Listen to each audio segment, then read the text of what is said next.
ঢাকার মাইলস্টোন স্কুলে বিমান দুর্ঘটনায় মেয়েকে বাঁচাতে গিয়ে অগ্নিদগ্ধ হয়ে মারা যাওয়া মা রজনীকে কুষ্টিয়ার গ্রামের বাড়িতে দাফন করা হয়েছে। সকালে জানাজা শেষে পারিবারিক কবরস্থানে তাকে দাফন করা হয়।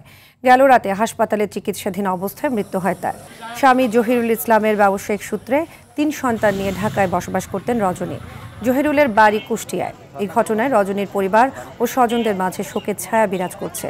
এদিকে বিমান বিধ্বংস হওয়ার পর শিশুকন্যাকে বাঁচাতে শ্রেণীকক্ষের দিকে ছুটে গিয়েছিলেন তিনি। তবে আগেই তার মেয়ে স্কুলের বাইরে বের হয়ে যায়। এতে শিশুটি রক্ষা পেলেও অগ্নিদগ্ধ হয়ে ঢাকা সিএমএইচের বার্ন ইউনিটে মারা যান রজনী।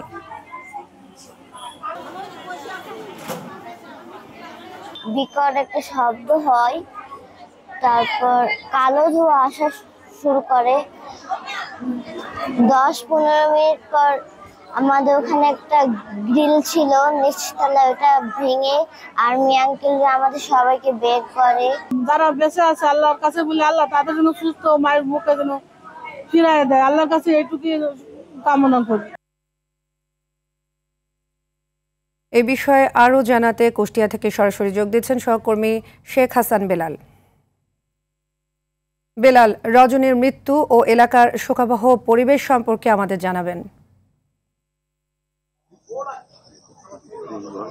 সাদিয়া, আমি আসলে এখন সেই কবরস্থানে আছি যেখানে রজনীর দাফন সম্পন্ন হয়েছে এবং আপনাকে যদি দেখাই তাহলে দেখবেন যে কবরস্থানে অনেক মানুষ এখন তার কবরে শেষ যে মাটি দেওয়ার কাজ সেটি চলছে এবং তার আগে সকাল 6টার দিকে আসলে তার মরদেহ কুষ্টিয়ার যে দৌলতপুর উপজেলার হোগলবাড়ি ইউনিয়নের সাদিপুর গ্রামে আসে। সে আসার পরেই আমরা সকাল থেকে এই বাড়িতে অবস্থান করেছি। আমরা দেখেছি যে স্বজনরা কান্নায় ভেঙে পড়েছে এবং সবাই আসলে এই রকম একটি মৃত্যু আর কারোর জন্য না হয় সেই ব্যবস্থা করার জন্য মানে কামনা করেছেন, সেই পরিবেশ যাতে সৃষ্টি হয় সেই কামনা করেছেন এবং তারা বলছেন যে আগামীতে যেন এই বিমান বিধ্বস্তর যে ঘটনা, এই ঘটনা যেন না হয় এবং হলেও যাতে কোনো বাচ্চা, কোনো স্কুল, কোনো এইরকম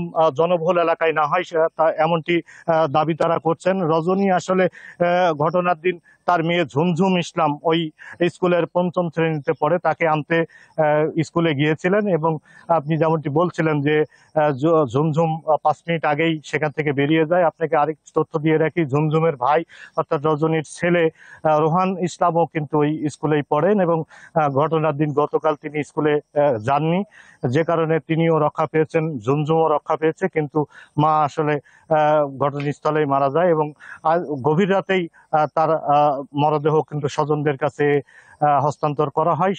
সারা রাত ধরে এই লাশবাহী গাড়ি কিন্তু কুষ্টিয়ার উদ্দেশ্যে আসে এবং ভোর 6টার দিকে আসলে এখানে পৌঁছায়। এলাকা লোকজন এক অন্যরকম শোকাহত এলাকা এবং তারা প্রত্যেকেই কিন্তু শোক জানিয়েছে এবং এই শোক সন্তপ্ত পরিবারের পাশে দাঁড়িয়েছে এবং তারা এ নিয়ে আর যেন না ঘটে, যেটি বারবার বলছিলাম যে সেই দাবি কিন্তু সরকারের কাছে করেছেন।